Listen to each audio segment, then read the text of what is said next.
teman-teman yang mau tahu kerjaannya geofisika eksplorasi kayak apa, silakan cermati materi dari Pak Hilmi ini.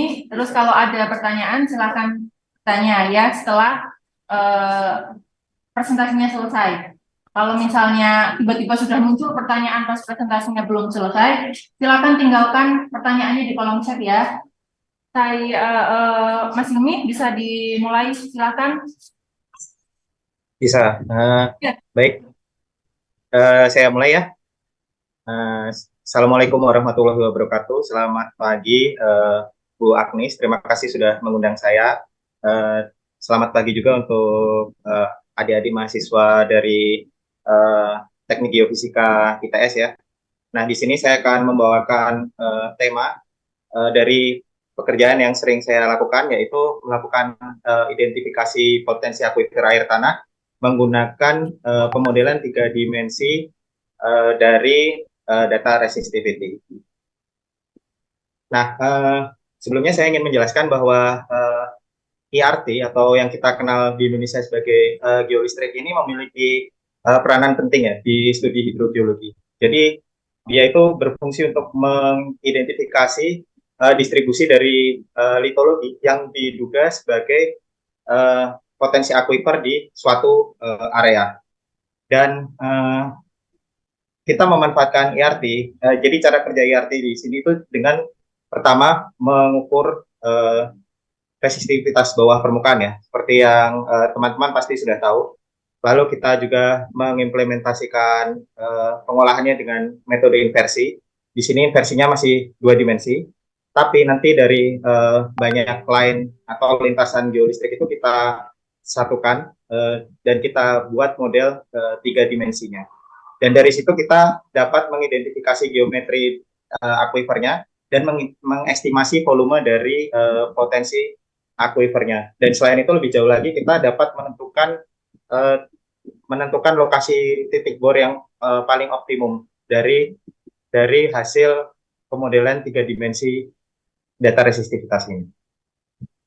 Nah, ini secara umum metode yang kita gunakan ini memiliki alur seperti ini. Siapa tahu mau ada yang ambil foto buat skripsi besok atau magang. Nah, jadi eh, semua itu diawali dari literatur studi, lalu dilanjutkan dengan observasi geologi ya, hingga kita mendapatkan informasi geologi yang cukup. Lalu kita akan membuat desain survei dan perencanaan, dan jika semuanya sudah siap, kita melakukan akuisisi data. Nah, ada 3 jenis data yang harus diakuisisi ketika di lapangan, yaitu data spasial X dan Y, lalu data resistivitas semu, dan data topografi. Dan kemudian data resistivitas semu dan topografi ini kita olah menggunakan inversi dan koreksi topografi itu, hingga kita mendapatkan model 2 dimensi, penampang 2 dimensi dari resistivitas ini. Dan dan selanjutnya semua penampang lintasan itu kita grid bersama-sama untuk mendapatkan model 3 dimensi dari persebaran resistivitas, sehingga kita memiliki pemahaman spasial yang lebih baik untuk persebaran resistivitas di bawah permukaan ini. Lalu dengan informasi geologi yang sudah kita kumpulkan, kita melakukan interpretasi resistivitas ini, mengubahnya menjadi informasi litologinya, dan kita mendapatkan pemodelan 3 dimensi dari litologi bawah permukaan yang berfungsi untuk mengetahui volume dan geometri dari potensial akuifer di area studi ini. Nah, literatur studi yang kita butuhkan ini dan informasi geologinya itu meliputi informasi regional geologi yang didapatkan dari peta geologi, peta geologi regional, lalu orientasi medan, lalu informasi geologi lokal yang kita lakukan dengan observasi langsung, juga mengumpulkan informasi seperti misalnya di situ ada data core atau cutting dari suatu sumur, itu lebih membantu lagi. Lalu kita mempelajari morfologi dan topografinya juga. Ini adalah informasi yang minimal kita butuhkan untuk melakukan survei geolistrik. untuk hidrogeologi. Nah, setelah mendapatkan informasi yang cukup, kita membuat desain survei dan perencanaan. Nah, desain survei ini tujuannya apa? Uh, Tujuannya untuk menentukan area survei yang didasarkan dari studi literatur dan observasi geologi tadi. Jadi kita tidak asal menaruh lintasan geolistrik ini di sembarang tempat, tapi kita harus punya alasan mengapa kita melakukan survei di area situ. Seperti yang terlihat di gambar ini, kenapa surveinya diletakkan di sini? Karena ini merupakan daerah lembahan yang diapit daerah pegunungan, di mana hal itu merupakan area tersebut merupakan area tangkapan air tanah yang cukup baik, sehingga ketika kita survei situ akan mendapatkan hasil yang diinginkan juga. Lalu kita juga wajib menentukan konfigurasi elektroda juga dari lintasan dari lintasan geolistrik yang akan kita lakukan. Jadi di sini udah pada tahu ini belum konfigurasi elektroda, teman-teman? Udah tahu belum? Tahu kan? Tahu, tahu Mas. Oke, nah nanti akan kita bahas di slide selanjutnya juga biar lebih detail lagi. Nah, terus selanjutnya kita juga perlu menentukan spasi elektroda. Jadi ada tipe survei geolistrik ini yang menggunakan spasi konstan. Jadi dia spasinya konstan antar elektroda. Ada juga yang tidak. Nah, di sini kami menggunakan spasi yang konstan sehingga spasi elektrodanya itu harus ditentukan. Lalu panjang panjang dari lintasan geolistrik itu juga perlu ditentukan sehingga mengcover area yang cukup. Lalu juga jarak antar lintasan itu perlu ditentukan. Dan yang terakhir ini dalam desain dan plan ini yang perlu dipikirkan juga adalah tentang budgeting, hambatan yang mungkin terjadi, dan safety faktor yang tidak boleh diabaikan. Nah, berikut ini ada 3 jenis konfigurasi elektroda yang sering digunakan ya dalam survei geolistrik 2 dimensi. Di antaranya ada 4, sorry, yang di sini. Di antaranya ada dipole, Wenner, Schlumberger, dan gradient. Nah, ini konfigurasi elektroda ini mempengaruhi peletakan elektrodanya ya. Seperti di sini, misalnya pada Wenner ini konfigurasinya itu AMNB, berarti ada 2 elektroda arus yang mengapit 2 elektroda potensial di sini. Dan sedangkan misal kita lihat dipol ini konfigurasinya ABMN, jadi 2 elektroda arus itu ada di kiri dan elektroda potensialnya ada di kanan. Hal ini berpengaruh pada kedalaman datum dari yang diperoleh dari tiap konfigurasi elektroda ini. Seperti misalnya pada Wenner, kedalaman datumnya itu setara dengan jarak antara elektroda A dan B dibagi 3. Sedangkan misalnya pada Schlumberger ini jarak elektroda AB dibagi 2. Dan dipol juga punya kedalaman sendiri. Nah, karakteristik ini hal ini menyebabkan setiap konfigurasi elektroda itu memiliki karakteristik yang berbeda-beda, dan ini perlu kita sadari. Jadi misalnya kita membutuhkan survei geolistrik yang memiliki resolusi vertikal yang baik, maka otomatis kita memilih metode konfigurasi elektrodanya Wenner. Misal kita membutuhkan penetrasi kedalaman yang cukup dalam, itu kita akan ambil dipol. Atau misal kita menggunakan spasi elektroda konstan, kita akan memilih Wenner atau dipol, dan seterusnya. Dan konfigurasi ini juga berpengaruh pada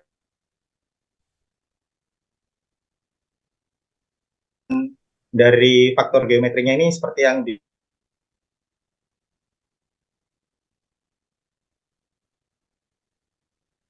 Punya gangguan ya.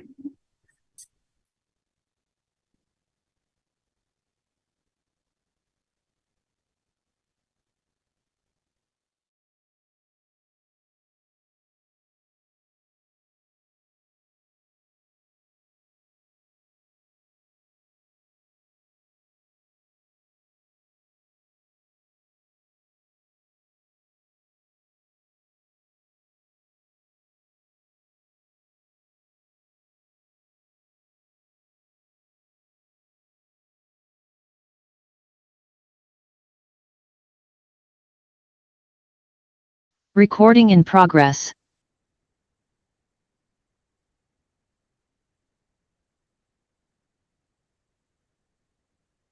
Mohon maaf terlempar tadi. Saya share screen lagi. Sinyalnya ini ya Mas, terbatas ya? Iya. Saya izin matikan kamera ya, soalnya untuk biar lebih lancar mungkin. Iya, silakan. Ya. Nah, sampai mana tadi ya? Oh ya, jadi untuk mendapatkan, jadi setiap konfigurasi elektroda ini memiliki faktor geometri yang nanti digunakan untuk mencari apparent resistivity. Nah, dalam akuisisi data geolistrik kita menggunakan alat yang bernama resistivity meter. Nah, di pasaran ini ada beberapa jenis resistivity meter dan diantaranya itu sudah bertipe multi channel. Jadi dalam alat yang memiliki sifat multi channel ini kita tidak perlu memindahkan elektroda secara manual, namun semua perpindahannya itu diatur oleh alat yang bernama external switchbox ini. Jadi multi core kabel sejumlah yang memiliki keluaran sejumlah 48 elektroda ini langsung saja dihubungkan dengan array resistivity meter dan kita nanti hanya memilih konfigurasi elektroda yang dibutuhkan dan dia otomatis mengatur elektroda mana yang akan menjadi elektroda C1 maupun P1 atau P2 atau C2 itu. Nah, dalam akuisisi data di lapangan, ini merupakan step-stepnya. Jadi yang pertama adalah membuka lintasan. Jadi lintasan geolistrik itu diharuskan atau diusahakan sebisa mungkin lintasannya lurus sesuai desain survei tadi. Karena ada dalam geolistrik ini ada asumsi arusnya mengalir membentuk setengah tabung ya, setengah silinder itu. Nah, itu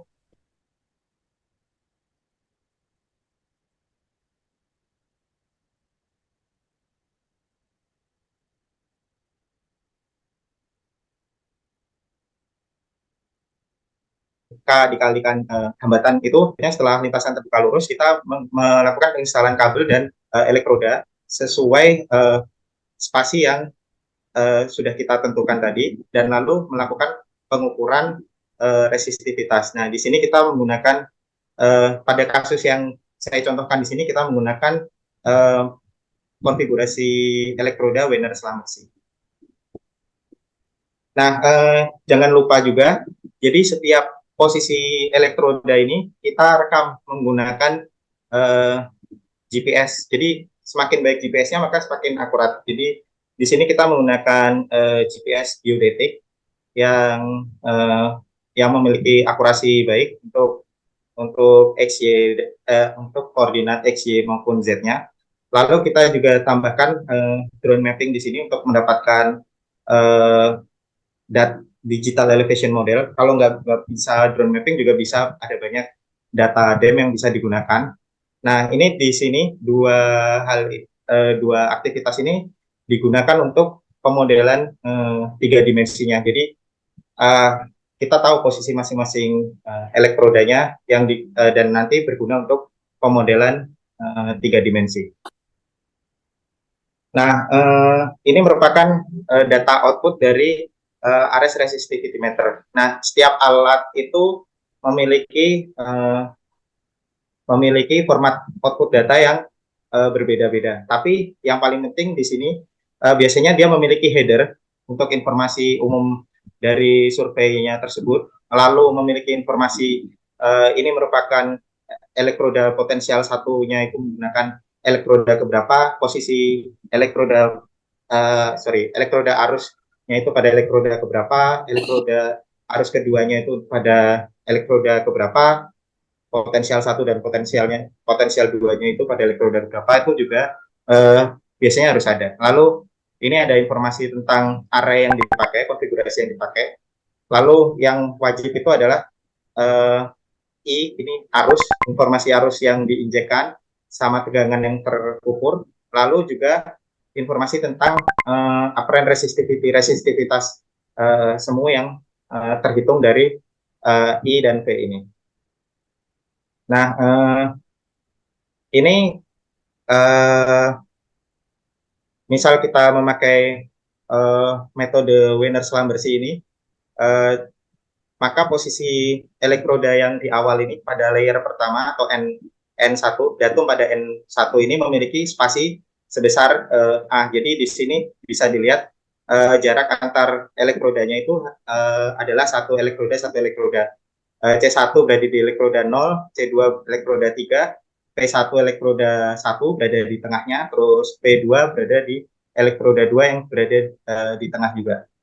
Nah, nanti pada layer kedua, pada data ini kita bisa lihat spasinya akan berubah. Jadi jarak C1 menuju P1 itu adalah 2 kali jarak P1 P2.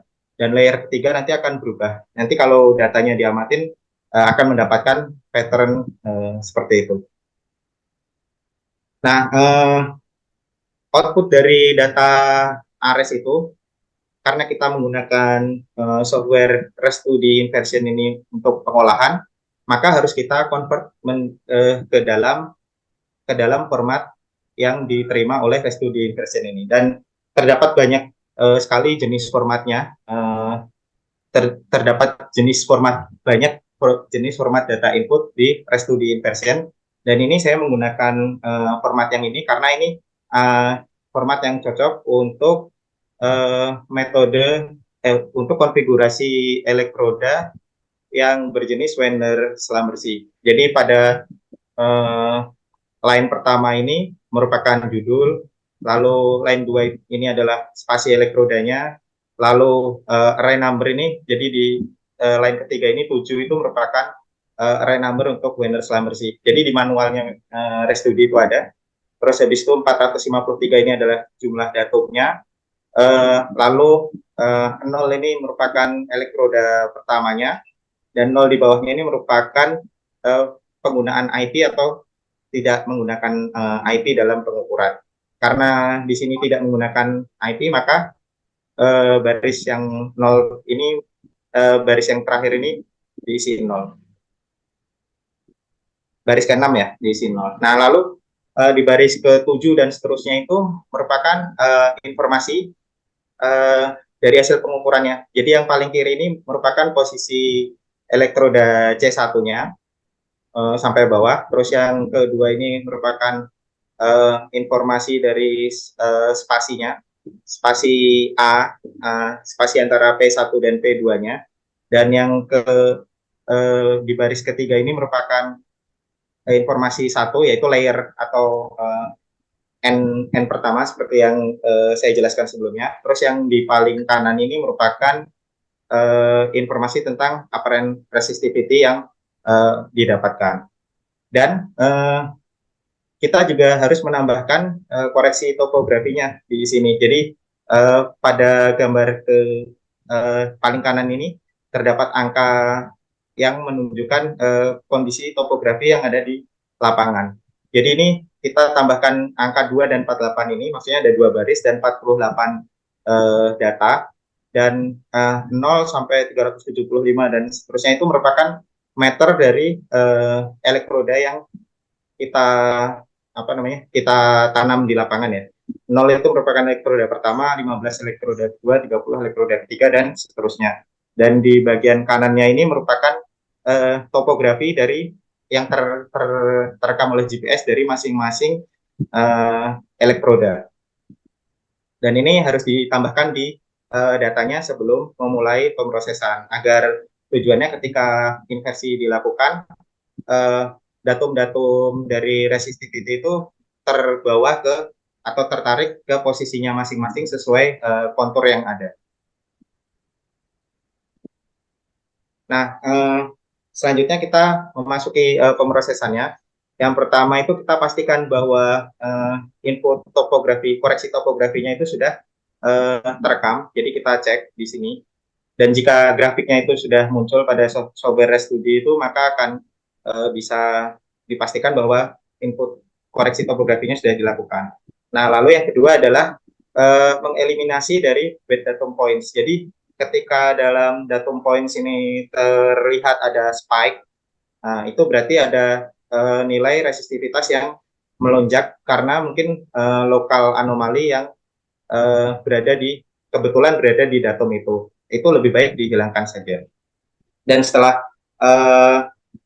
bad datum points-nya itu kita eliminate, kita hilangkan, lalu kita melakukan inversi. Nah, dalam inversi itu tadi inputnya sudah diketahui ya. Jadi posisi elektrodanya, lalu layer keberapa dan data resistivitasnya. Dan terdapat banyak jenis menu inversi di software ResTudy. Seperti yang kita lihat ya, menunya ada banyak di sini. Tapi secara garis besar, ada dua jenis metode inversi yang digunakan dalam software ResTudy. Ini saya ambil dari papernya Loke dan kawan-kawan. Dia merupakan salah satu penyusun software ini. Jadi metode pertama itu merupakan metode least square inversion, metode smooth atau bisa dibilang smooth inversion, dan yang kedua itu merupakan metode blocky inversion. Jadi bedanya apa? Ketika kita menggunakan least square, dia akan cenderung merekam perubahan resistivitas itu secara gradual, dan itu cocok untuk kondisi geologi yang memiliki perubahan itu secara gradual, perubahan litologi secara gradual. Namun jika kita memiliki litologi yang memiliki kontak yang cukup tegas, unconformity gitu ya, itu disarankan menggunakan blocky inversion. Jadi dalam pengolahan pun kita harus mengetahui kondisi geologi lapangan kita. Jadi kita memilih metode inversi mana yang paling cocok. Seperti itu. Nah, ini merupakan contoh output dari penampang resistivitasnya ya, yang dilakukan menggunakan metode Rogers inversion. Dan di sini teman-teman juga bisa mengatur skala warna. Skala warna ini diatur sesuai keinginan teman-teman ya, sesuai pemahaman teman-teman terhadap kondisi lapangan. Jadi awalnya tuh warnanya nggak terbagi dua seperti ini. Biasanya muncul dalam bentuk skala warna logaritmik, dan setelah teman-teman memahami kondisi lapangan, maka teman-teman bisa mengatur skala warna. Nah, contohnya ini merupakan interpretasi dari kondisi lapangan. Jadi interpretasi ini dibuat dengan guidelines dari beberapa data geologi ya, sehingga kita mendapatkan informasi bahwa di sana wet soil itu memiliki rentang nilai tahanan jenis sebenarnya itu 1,82 hingga 5 ohm. Kita klasifikasikan seperti ini. Lalu breksi vulkanik itu 5 sampai 20 ohmmeter dan limestone lebih dari 20 ohmmeter.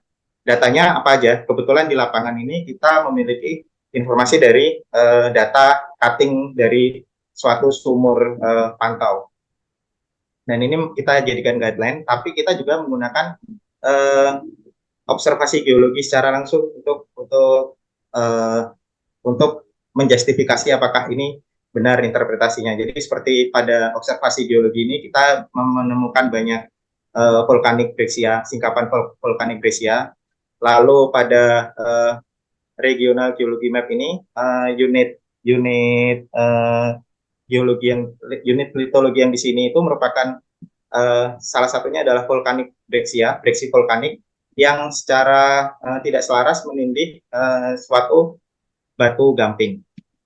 Dan kita juga perlu selain melalui kondisi geologi, kita juga mengecek menggunakan referensi dari resistivity value. Jadi yang ada di buku-buku itu kita cek apakah masuk range-nya yang ada di sana.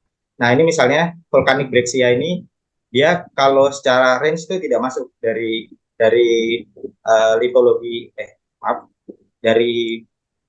litologi yang dari referensi resistivitas dari batuan ini.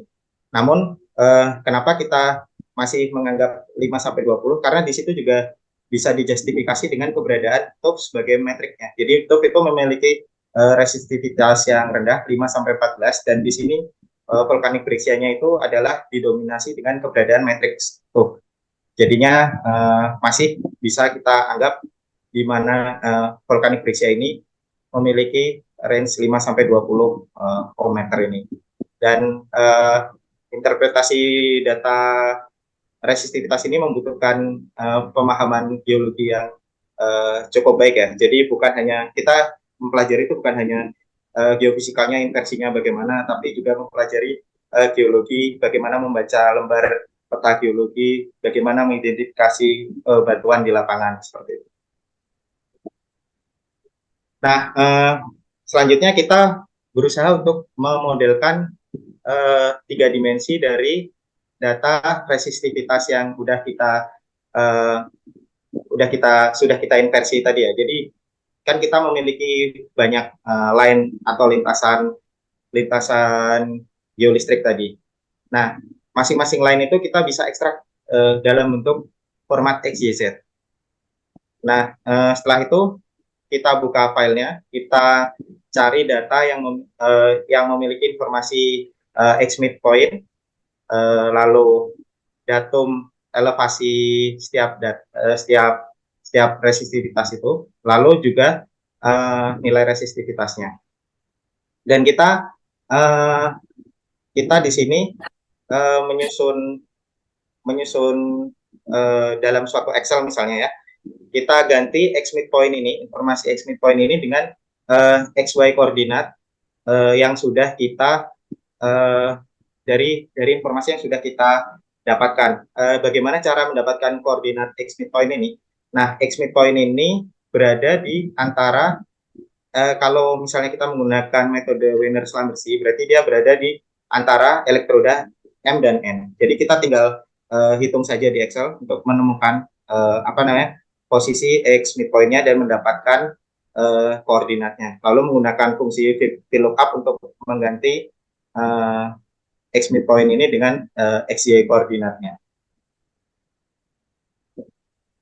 Nah, selanjutnya kita bikin buat file ini yang berisi X koordinat, Y koordinat dari midpoint tadi, lalu ketinggian dari masing-masing datum dan nilai resistivitasnya. Lalu kita grid filenya, kita masukkan data DEM, bisa dari data drone maupun data DEM yang kita dapatkan dari internet, dan melakukan computational operation. Jadi di sini software yang kita gunakan adalah software Voxler. Jadi Voxler ini sebenarnya software yang udah agak tua ya, cuman karena kita memiliki lisensinya, jadi kita gunakan Voxler ini. Walaupun sudah agak tua, tapi dia cukup powerful. Dan sekarang penggantinya itu kalau nggak salah di server, tapi server yang terbaru. Nah, ini merupakan menu-menu operation-nya yang bisa kita gunakan di dalam software Voxler ini. Dan dengan operasi tadi kita bisa mendapatkan 3D resistivity modelnya, jadi persebaran data resistivitasnya. Jadi kita tahu nih persebaran resistivitasnya secara 3 dimensi, secara spasial dengan lebih baik. Jadi nggak hanya di masing-masing line itu sendiri-sendiri. Jadi kita tahu persebarannya itu bagaimana, mana yang memiliki ketebalan nilai resistivitas yang rendah itu di bagian mana, yang tinggi itu di bagian mana. Nah, kita tidak berhenti di sini ya, karena persebaran nilai resistivitas ini nggak ada artinya kalau kita nggak bisa menerjemahkan ke dalam suatu kondisi geologi. Nah, ini merupakan hasil dari interpretasi geologinya secara 3 dimensi. Jadi kita dari data resistivity tadi, kita mengelompokkan nilai resistivitas dengan ISO value berdasarkan interpretasi yang sudah kita buat tadi. Jadi kita kelompokkan misalnya wet soil ini 1,82 sampai 5 ohmmeter ini menjadi satu hal tersendiri, satu body tersendiri. Lalu volcanic breccia ini juga dibuat tersendiri ini dengan model mesh, lalu limestone ini dengan warna kuning ini. Jadi di sini kita tahu bahwa ternyata limestone-nya ini terkumpul di area di tengah area pengukuran atau area studi yang kita lakukan. Nah, dari model ini kita juga bisa mengkalkulasi volume litologi yang kita incar, yang kita curigai sebagai potensial akuifernya. Ya, di sini kasusnya adalah breksi vulkanik. Kita bisa tahu volumenya itu berapa, lalu juga bisa menentukan lokasi yang prospek untuk melakukan pemboran. Nah, misalnya pada kasus ini kita tidak jika kita ingin menghindari TDS yang tinggi, maka kita menghindari area yang memiliki limestone ini. Jadi kita merekomendasikan area yang jauh dari limestone ini. Di sini setidaknya pada kedalaman hingga 150 meter ke bawah ada daerah yang tidak memiliki limestone di bawahnya, seperti itu. Nah, ini adalah kegiatan yang biasanya saya lakukan bersama tim menggunakan IRT ketika atau geolistrik ketika melakukan studi hidrogeologi, sehingga nanti tim geologi yang mendalami hidrogeologi itu bisa memahami kondisi geologi di sana, menentukan area pengeboran, menentukan flow dari air bawah permukaan itu bagaimana itu dengan bantuan model litologi ini yang didapat dari survei geolistrik. Nah, mungkin kalau teman-teman ada pertanyaan, boleh silahkan diajukan. Silakan teman-teman, ada yang mau tanya nggak yang di kelas ini?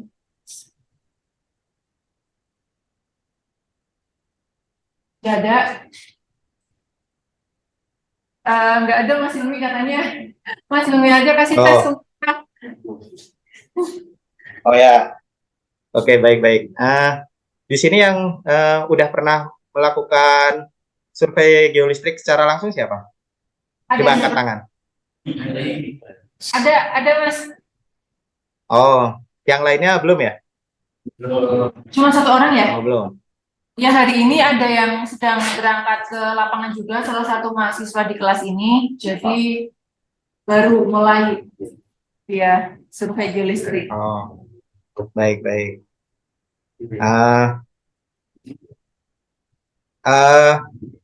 Menurut teman-teman, apa namanya? Apa kelemahan dari metode geolistrik ini? Tahu nggak kelemahannya metode geolistrik? Udah pernah kuliah ini kan, pengantar geosains atau pengantar geofisika? Udah, tapi untuk kuliah geolistriknya sendiri yang secara khusus membahas metodenya kan kalian belum kan? Jadi sebetulnya kalian sudah ada gambaran geolistrik itu bagaimana, karena kan sudah dapat di semester 3 ya. Tahu nggak kelemahannya apa? Ada yang bisa kasih pendapat?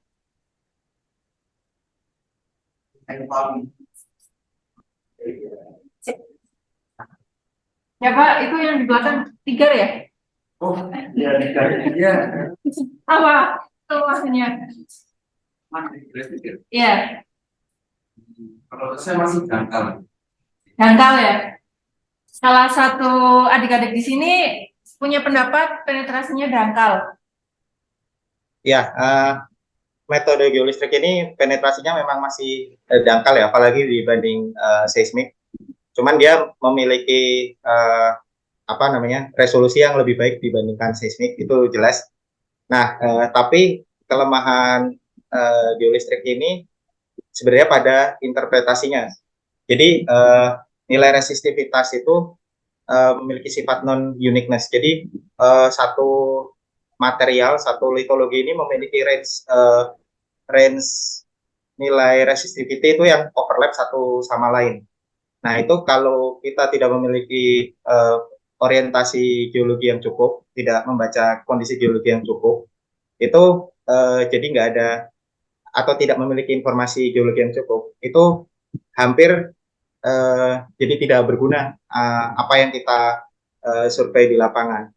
Kayak misalnya seperti limestone dengan apa namanya di referensi antara volcanic breccia dengan limestone ini juga memiliki overlapping nilai ya di situ. Nah, jadi seperti metode geofisika lainnya ada sifat non uniqueness di situ. Jadi pemahamannya itu bukan apa namanya? Bukan hanya sebatas di metode geofisikanya kita bisa inversi atau apa, tapi juga di kondisi geologinya seperti itu. Terus uh, apa lagi ya? Ini belum ada pertanyaan lagi. Belum, Mas. Tapi kalau dari saya ini buat memancing pertanyaan dari teman-teman, Hmm. nggak tahu ini kalau saya nanya mereka jadi terpancing gitu ya, Mas. Eh tadi sih terkait non uniqueness-nya interpretasinya geolistrik. Kalau misalnya saya kan bidangnya MT. Nah, kalau di MT itu salah satu cara biar memvalidasi hasil pemodelan, kita melakukan beberapa tes. Salah satunya itu sensitivity test, yang mana modelnya itu kita modifikasi, kita tutup satu area, misalnya resistivitasnya awalnya di model itu 100 ohm, saya ubah jadi 10 ohm, lalu di run forward model. Apakah di geolistrik itu, di pemodelan yang ERT ini, ada skema yang serupa atau ada cara lain untuk memvalidasi hasil suatu model? Itu sih, Mas. Uh, Kalau seperti itu jarang sih Bu digunakan. Uh, jadi oh ya, tadi gimana Bu itu? Sorry. Eh, Kalau misalnya di MT sama seismic tomografi kan kita bisa melakukan validasi hasil inversinya kita pakai beberapa cara ya. Kalau misalnya di seismic tomografi kita ada yang namanya checkerboard resolution test. Kemudian kalau di MT itu ada sensitivity test. Itu kan berarti kan memodifikasi Oh, model yang sudah dihasilkan lewat inversi sebelumnya, dimodifikasi, entah itu modelnya diganti resistivitasnya, kemudian di run forward model, lalu dilihat respon datanya. Respon datanya apakah bisa menjelaskan data observasi atau tidak. Intinya kan seperti itu. Nah, kalau di oh. geolistrik sendiri, apakah ada skema yang mirip atau ada cara lain? Jadi biar, oh kita sudah hasilkan suatu model nih, layer pertama resistivitasnya 10 ohm meter, layer kedua misalnya 50 ohm meter. Tapi kan kita tidak tahu tuh modelnya itu eh, sudah tepat atau tidak. Nah, caranya memvalidasinya Oh, atau make sure-nya bagaimana kalau di geolistrik? oh iya, itu ada Bu, ada. Saya pernah baca, tapi dalam project itu kita jarang gunakan Bu, jujur. Kita jarang gunakan hal itu, seperti itu. Oh iya, ada Jadi ya. biasanya juga menggunakan validasinya juga menggunakan forward modelingnya. Tapi ketika di lapangan kan uh, apa ya?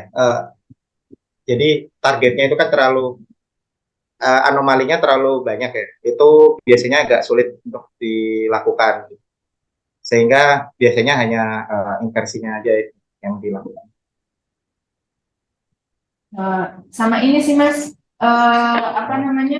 Tadi sih kalau dari saya ya, eh, tadi kan yang waktu awal-awal tentang input untuk melakukan pemodelannya, kan dijelaskan ada beberapa layer ya, yang tadi angka 111 itu kan untuk layernya ya, layer N1. Nah, itu biasanya sampai berapa layer ya, Mas? Itu tergantung dari masing-masing alat ya, Bu. Jadi karena di Ares ini terbatas di 48 elektroda, ya jumlah layernya itu berbeda dengan alat misalnya seperti ABEM seperti itu. Karena ABEM kan bisa sampai 90. Nah, itu beda-beda. Cuman bentar, saya agak lupa juga, Bu. Masing-masingnya berapa ya kalau menggunakan Ares?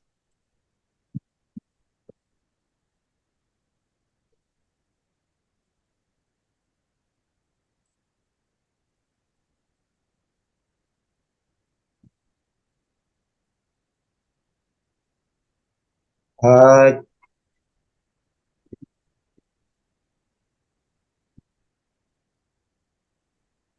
Di Ares ini ada sampai eh, maaf, 6 layer, Bu.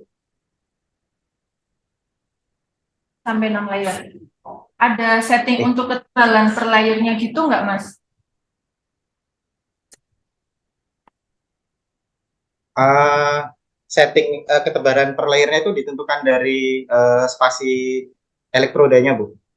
Oh iya, Jadi iya. semakin tebal semakin besar spasi elektrodanya, maka akan semakin eh, tebal jarak antara titiknya kan, seperti itu. Nah, semakin rapat elektroda, maka dia semakin dangkal, tapi dia memiliki resolusi yang semakin baik.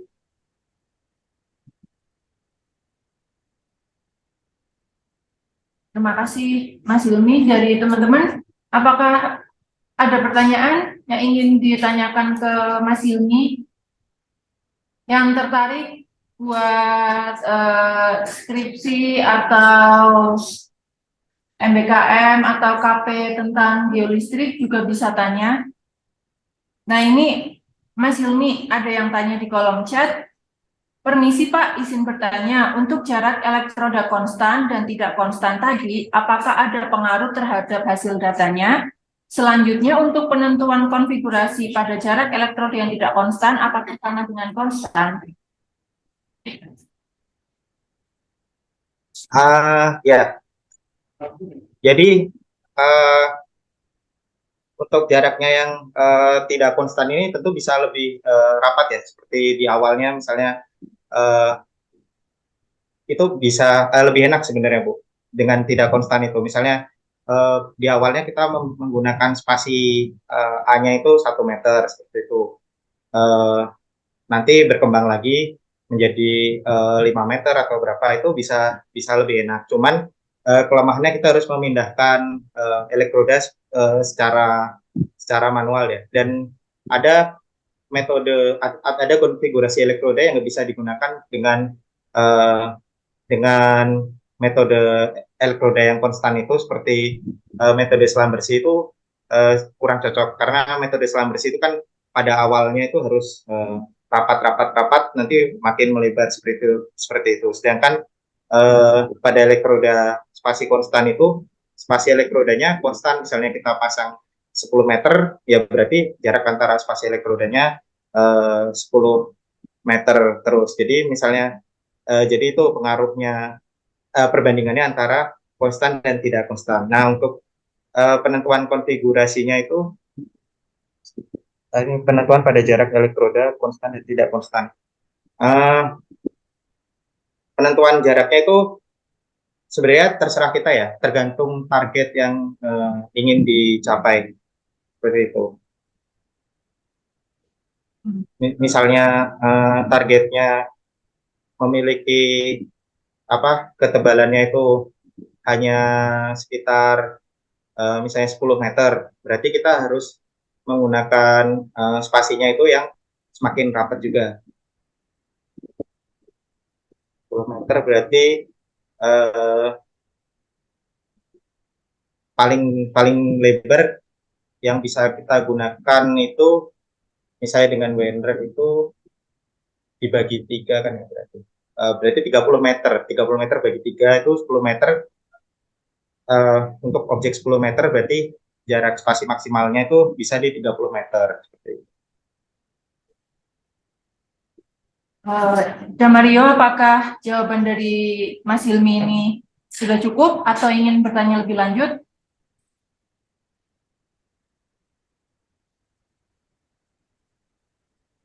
Oke. Monggo silakan yang lain kalau ada yang mau bertanya. Sepertinya masih malu-malu ini teman-teman. Mungkin Mungkin karena juga ini sih ya belum pernah ke lapangan langsung untuk praktikum atau uji coba alat geolistrik. Jadi teman-teman di sini sepertinya masih bingung gambaran nanti geolistrik itu seperti apa. Jadi dari saya itu ada sedikit apa namanya ya mohon Mas Hilmi membantu menjelaskan ketika di lapangan itu biasanya yang menurut pengalamannya Mas Hilmi untuk survei aquifer air tersebut, biasanya lintasannya itu panjangnya berapa ya, Mas? Oke, saya izin share screen ya Bu. Benar, mau memperlihatkan.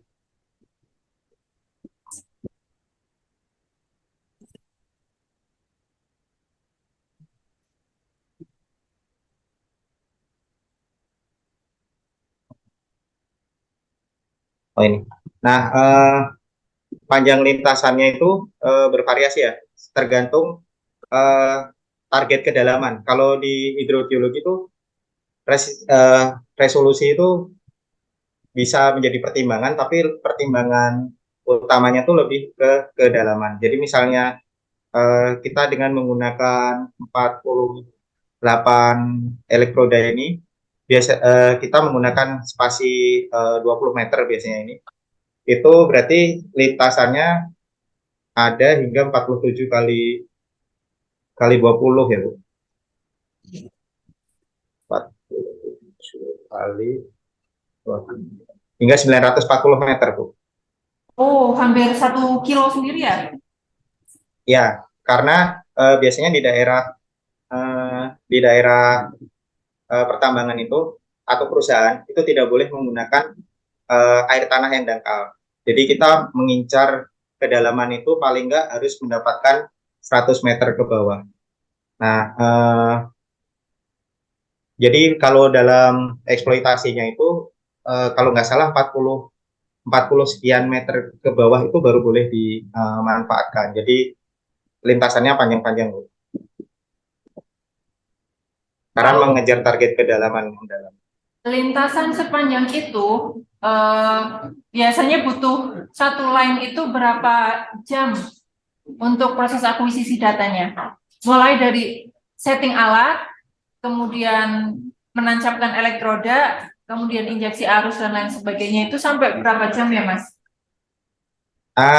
Kalau aku sisi datanya itu hanya butuh waktu sekitar setengah hari ya Bu. Cuman uh, untuk membuka lintasannya sepanjang 940 meter ini, karena harus lurus ya lintasannya, itu dibutuhkan waktu selama 1 hari. Jadi yang lama itu membuka lintasannya lebih lama daripada akuisisi datanya. Seberat itu ya ternyata Seperti ya untuk geolistrik. ya, ya. Nah, kenapa alasannya juga lebih digunakan akuisisinya itu secara 2 dimensi, karena lebih dalam akuisisinya itu lebih mudah Bu, daripada 3 dimensi. Iya, iya betul.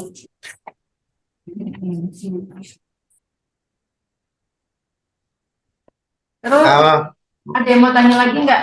Oh iya, Thomas Hilmi duluan mau menyampaikan apa? oh ya, teman-teman mungkin ada yang tahu nggak kalau selain buat hidrogeologi ini, geolistrik ini dipakai buat apa? Ayo, selain buat hidrologi, survei air, geolistrik bisa digunakan untuk apa? Untuk apa? Mencari mineral, Mas. Ya, benar. Jadi beberapa mineral itu yang memiliki gang mineral yang bersifat metalik itu ya, itu bisa diidentifikasi keberadaannya menggunakan geolistrik ini. Terus ada lagi pemanfaatannya itu untuk mendeteksi kebocoran dari suatu bendungan, itu bisa. Itu banyak juga paper yang membahas seperti itu, dan kita juga pernah melakukannya untuk Tadi, mendeteksi Mas, rembesan. Kenapa? bocoran apa tadi? Agak terputus suaranya. Kebocoran suatu bendungan, Kebocoran bendungan. bendungan sipil air, ya itu juga bisa. Terus habis itu juga bisa dimanfaatkan untuk eksplorasi batu bara, itu juga bisa. Jadi ada banyak fungsinya. Jadi intinya selama dia memiliki respon yang berbeda di resistivity atau conductivity, itu bisa dideteksi dengan menggunakan geolistrik ini. Dan pada pendeteksi kebocoran bendungan ini, jika surveinya dilakukan di tubuh betonnya, itu tidak elektrodanya tidak dipaku ke dalam tubuh betonnya. Jadi ada menggunakan konduktif pad. Jadi listriknya bisa mengalir melewati tubuh beton. Untuk FYI aja. Mantap, mantap. Ada lagi nggak teman-teman yang mau bertanya? Teman-teman yang ada di kos atau di rumah masing-masing, silakan. Oh, ini kebetulan sudah ada yang bertanya, Mas Lumi. Oh ya, Ada kolom chat. Dalam geolistrik ada konsep yang namanya bumi homogen. Sedangkan bumi tidak homogen, melainkan heterogen di bawah permukaan. Yang ingin saya tanyakan, seberapa pentingkah konsep tersebut dan bagaimana efeknya jika menganggap heterogen? Yang kedua, untuk referensi acuan resistivitas. Biasanya BRIN memakai referensi yang mana ya, Mas? Karena ada berbagai macam referensi. Terima kasih. oh ya, memang acuannya dalam geolistrik ini persamaannya itu menggunakan acuan bumi homogen ya. Dan pada kenyataannya di bawah permukaan itu eh, heterogen seperti itu. Cuman pada kenyataannya, pada prakteknya eh, hal itu tuh tidak terlalu berpengaruh ya. Karena nanti ketika kondisinya heterogen juga geolistriknya akan memberikan respon yang menunjukkan ke heterogenannya itu. Jadi biasanya tidak terlalu pengaruh pada saat praktiknya itu. Dan referensi acuan resistivitas kita memiliki ada beberapa sih biasanya. Sebentar, saya bacakan dulu ya. Ini ada beberapa soalnya.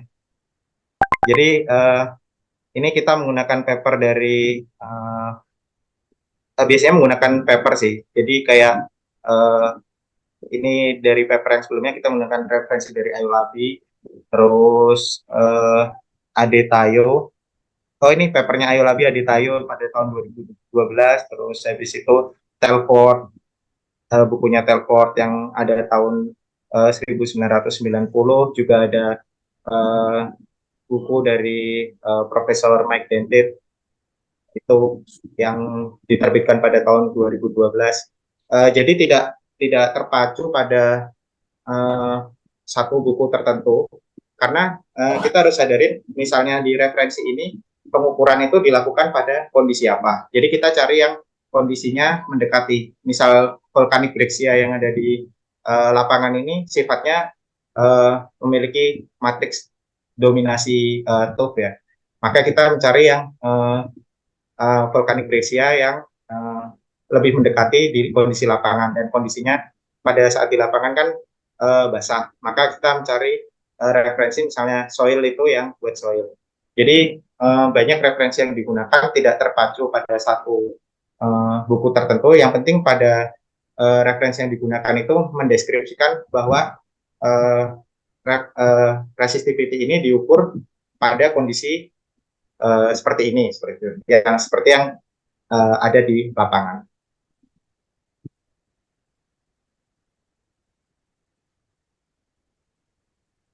Ya, ada lagi yang mau bertanya? Oh ya, Ada lagi nggak di kelas? Ada lagi Mas Ilmi di kolom chat. oh ya, sebentar saya.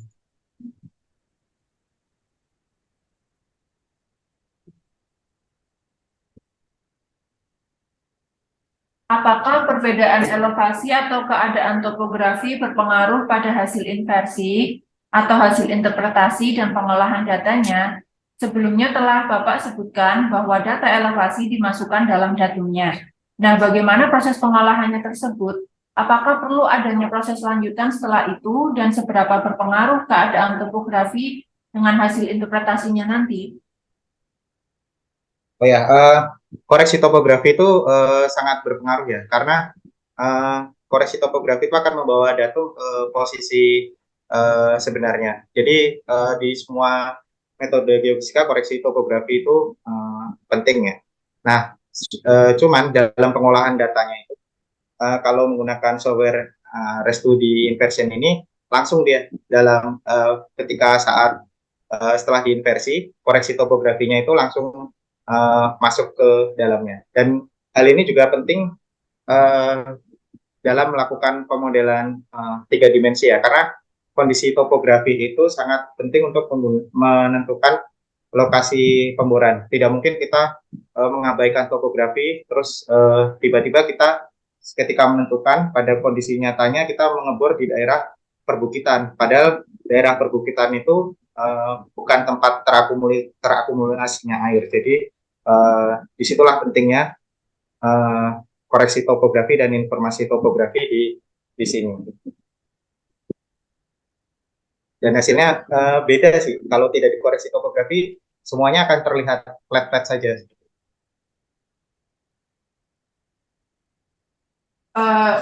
Ini sih Mas, menyambung pertanyaan tadi, sebetulnya pernah nggak sih ada pengalaman hasil interpretasi yang dikerjakan ketika diimplementasikan untuk mengebor mencari air, apakah pernah mismatch gitu atau memang selalu berhasil?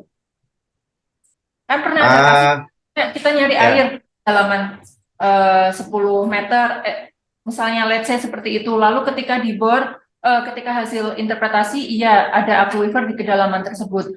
Nah, ketika dibor ternyata tidak dapat. Itu pernah nggak Mas kejadian?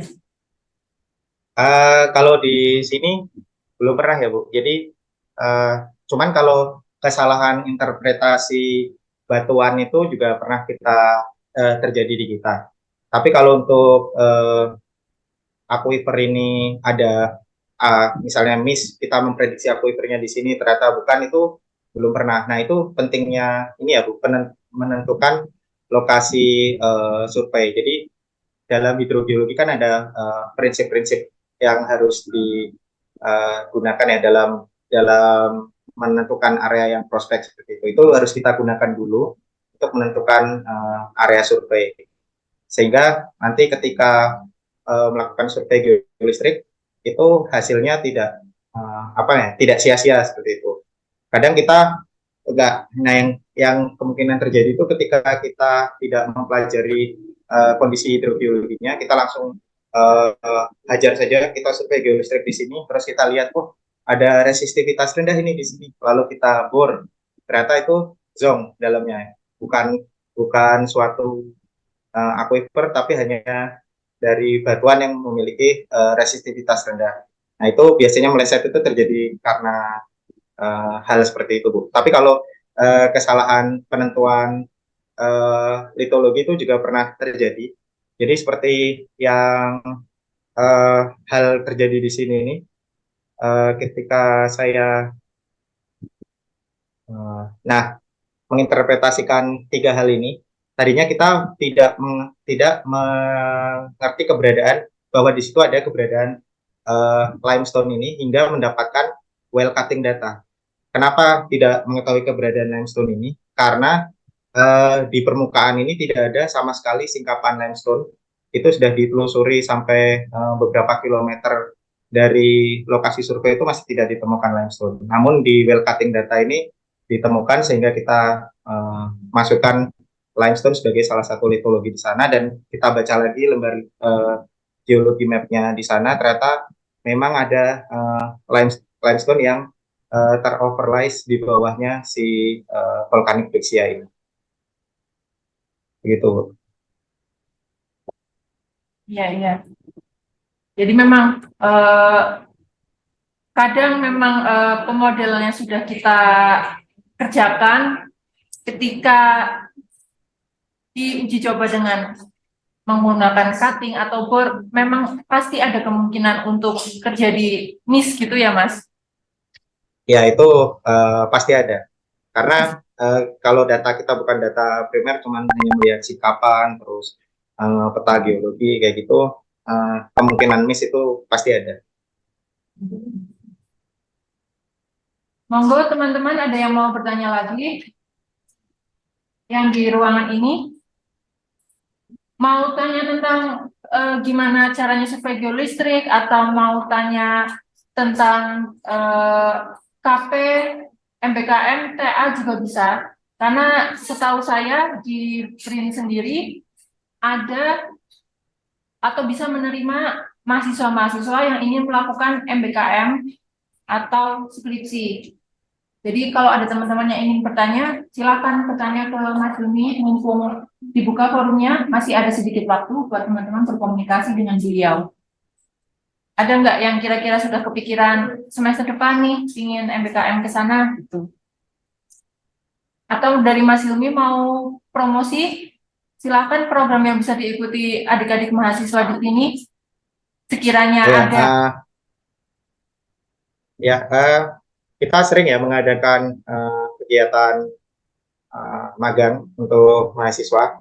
Nah, ini contohnya pada kegiatan ini, pengukuran ini salah satunya yang ikut kita adalah mahasiswa magang dari dari Geofisika UI. Itu kita ajak selama kurang lebih 1 bulan di lapangan, semua akomodasi ditanggung dan ya, Akomodasi ditanggung, Mas.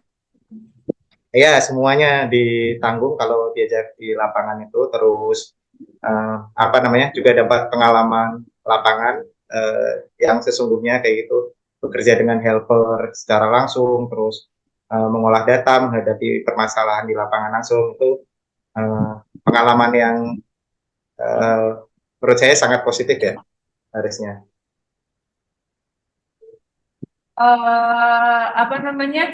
Setelah 1 bulan di lapangan, biasanya langsung kembali ke kantor untuk pengolahan data atau bagaimana, Mas?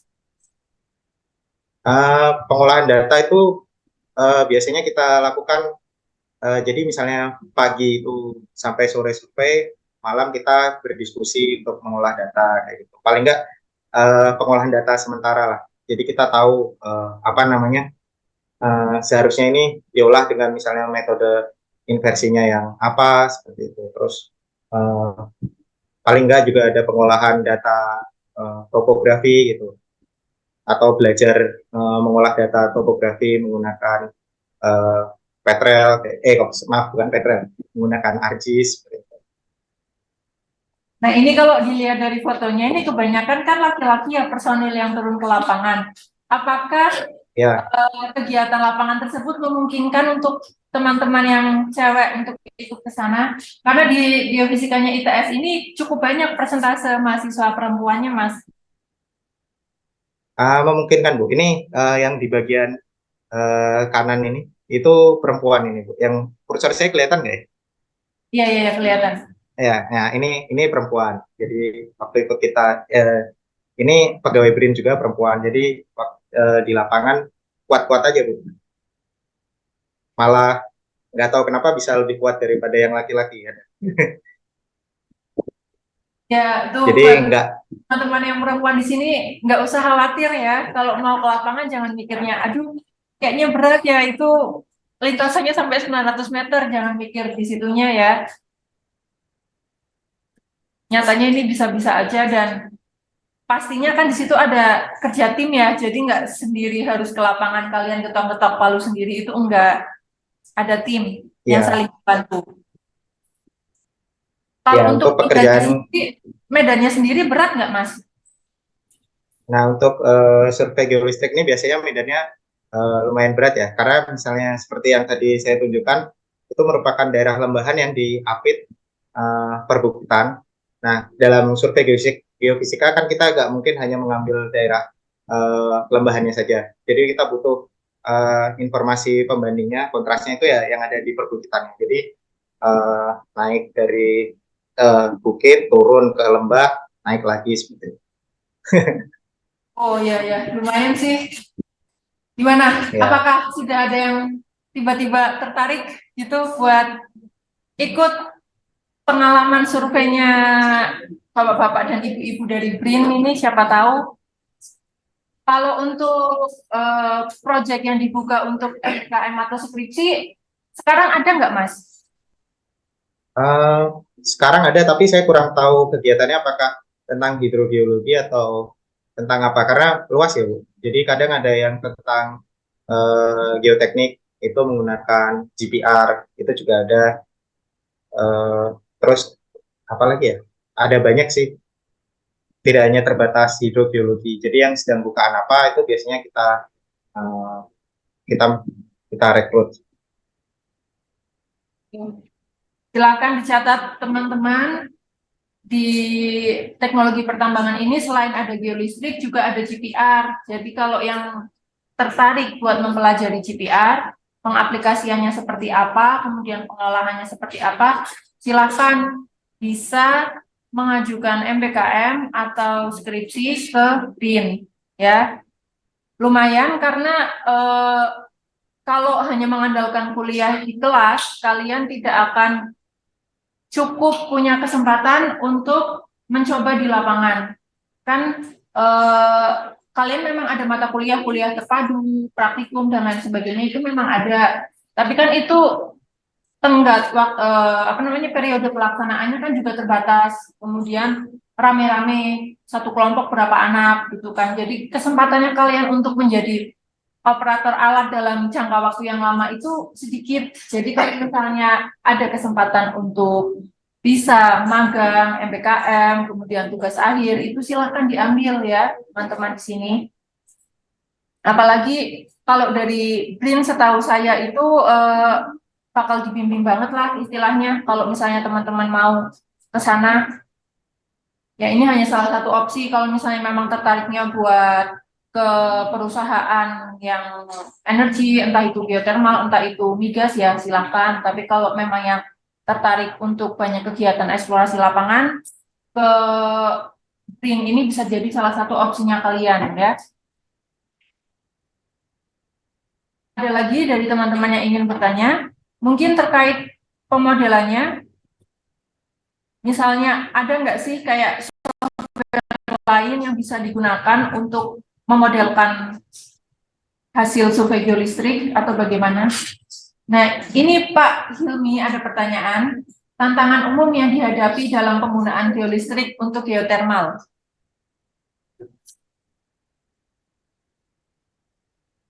Tantangan umum yang eh, apa ya? Hampir sama sih.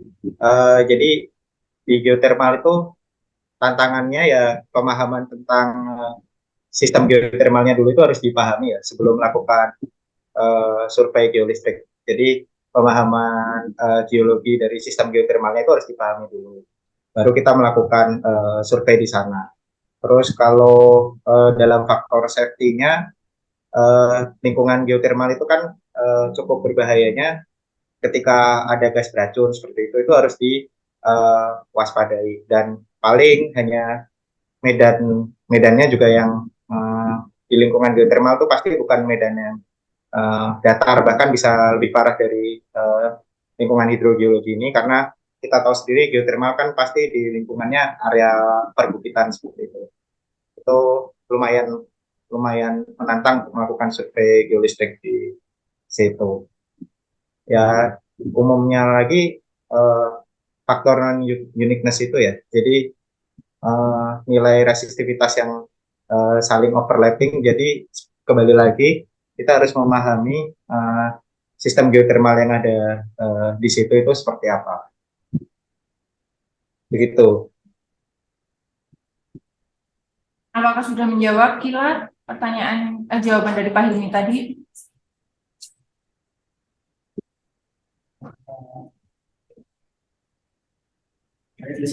Oh iya,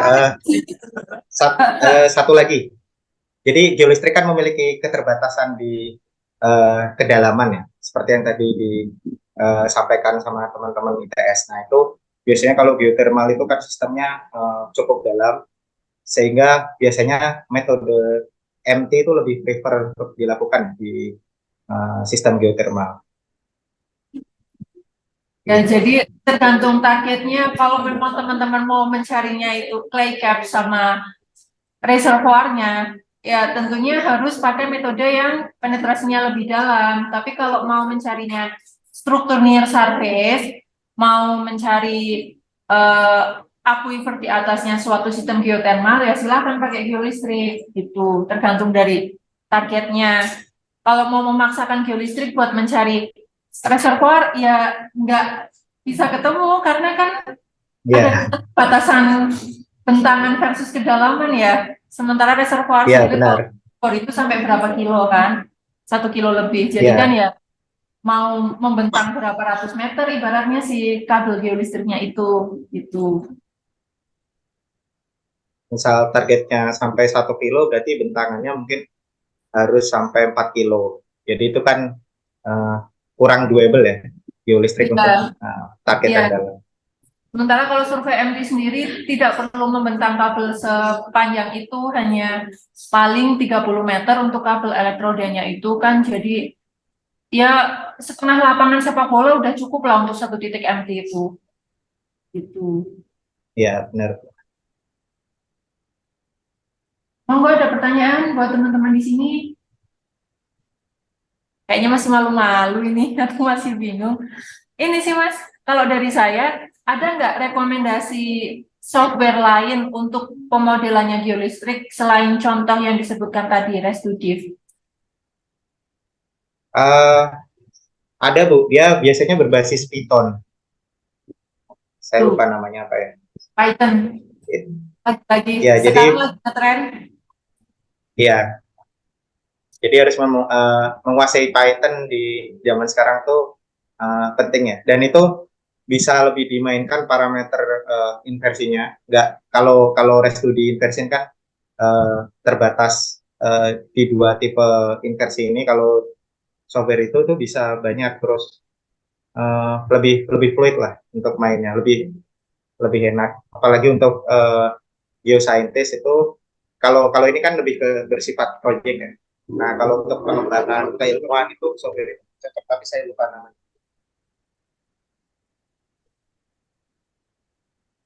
Ya memang kalau kenyataan di bidang pekerjaan yang sudah menghandle proyek memang diperlukan yang cepat ya, istilahnya software yang sudah jadi dan komersial. Tapi kan Iya, untuk menuju software yang komersial dan ready to use seperti itu kan sebetulnya di belakangnya itu ada suatu proses coding ya. Nah, salah satunya teman-teman kalau mau memahami itu ya memang bisa belajar dengan lewat coding-coding untuk pemodelannya yang dari Python itu sudah ada kalau untuk geolistrik. Kalau tidak salah namanya REST-IP, kalau tidak salah. Nanti coba saya cek lagi. iya. Nanti nanti kalau saya dapat, saya kirimkan ke Hmm. ke Ibu. Kalau untuk PPT yang hari ini bisa di-share nggak Mas? Atau nanti lewat saya biar saya share ke anak-anak? Ah, saya share ke Ibu ya, saya PDF-kan dulu. Ya takutnya dari sana ini size-nya lumayan besar nanti karena sinyalnya terbatas akan sedikit terganggu. Nggak apa-apa kalau misalnya mau nanti nggak harus Ya, hari ini. oh ya Bu. Siap. Ini masih ada 10 menit loh, teman-teman beneran nggak ada yang mau nanya. Kalau nggak saya tanya balik loh.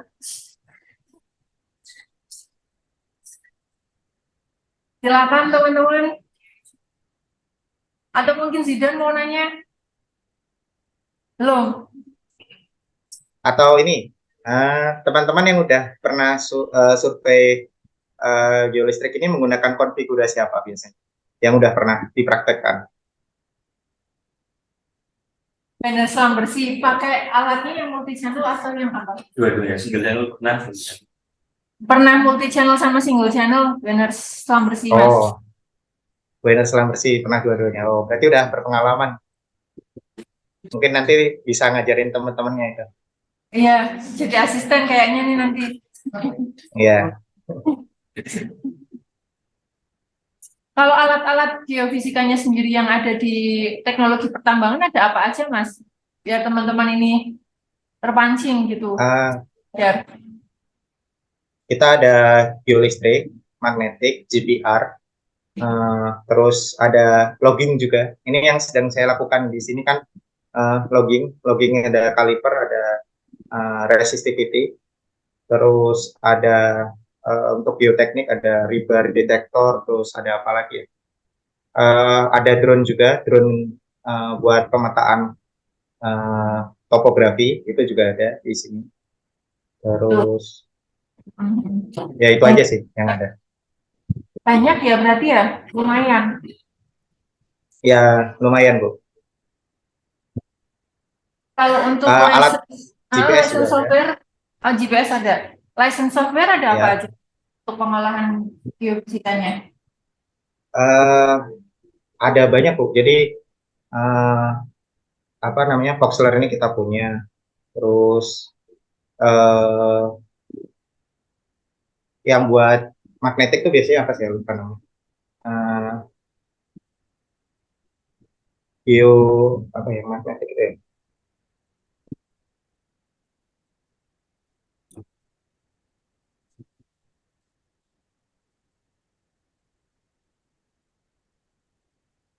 Software buat pengolahan magnetik sama gravity itu juga ada. Cuman saya lupa namanya, maaf. Jarang pakai soalnya. Oasis mungkin, Eh, Bagaimana Bu? Maaf putus-putus. Oasis mungkin Mas, Oasis Montage Ya, yang Oasis Montage. Ya, benar. Oasis Montage ada. ArcGIS juga eh, ada kita kita punya. Terus yang buat GPR itu juga ada, cuman saya juga lupa namanya. Itu ada di tempat kita. ya.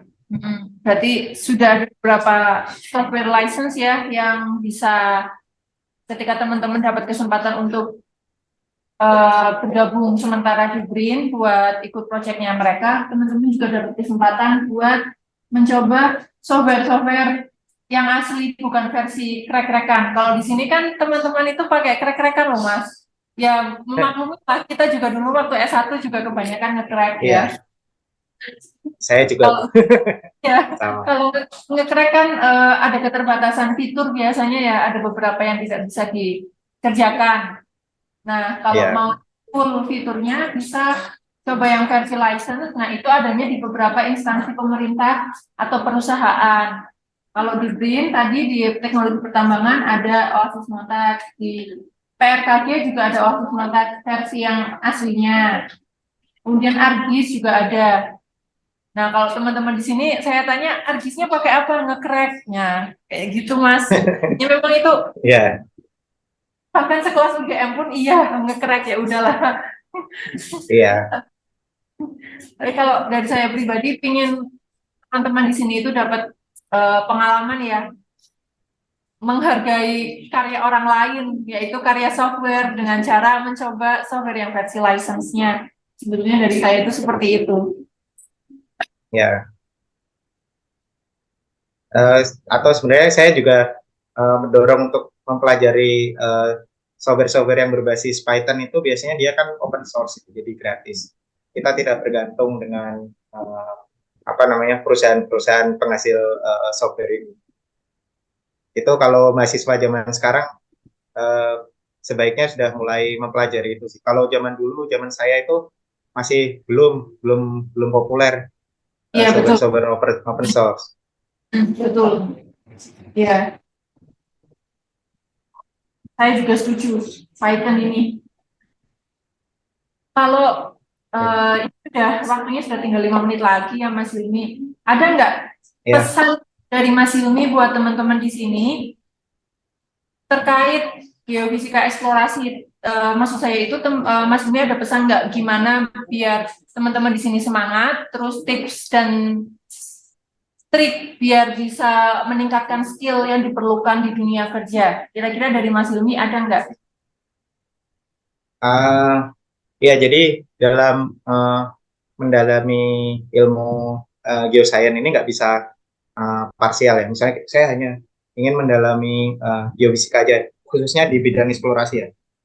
Kita nggak bisa hanya saya ingin mendalami geofisikanya aja, tapi nggak mau paham dengan geologinya. Nah itu nanti di dunia kerja itu eh, bisa apa ya berbahaya karena ternyata pemahaman kita jadi kurang kayak gitu. Nah, eh, saya sarankan kalau mau mendalami dunia eksplorasi itu selain mendalami geofisikanya juga mendalami tentang pemahaman geologinya seperti itu. Tapi di balik itu semua, yang paling penting itu eh, harus jadi orang yang adaptif ya, karena ada beberapa orang yang ketika apa namanya mendalami suatu bidang ilmu tertentu nggak sesuai dengan ekspektasinya, terus habis itu dia istilahnya kayak uh, menyesal, terus habis itu nggak mau terjun ke sana kayak gitu. Itu itu kurang baik ya. Itu dari sisi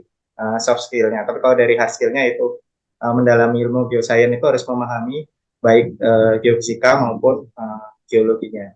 Gitu. Iya.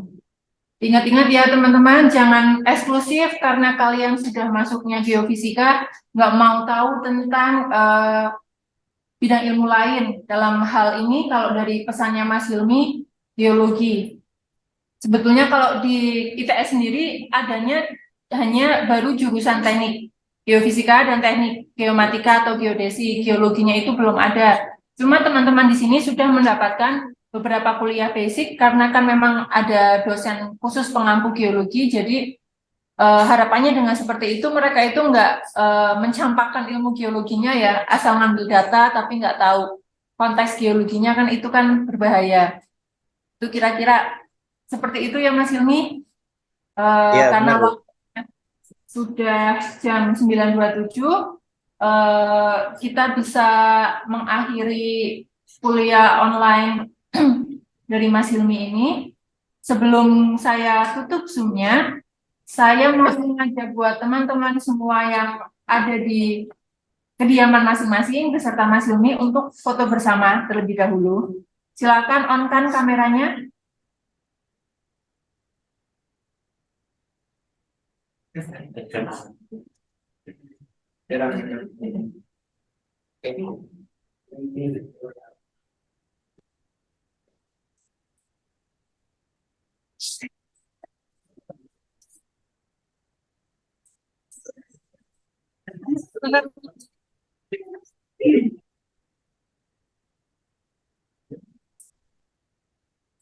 Ayo silakan on-kan kamera.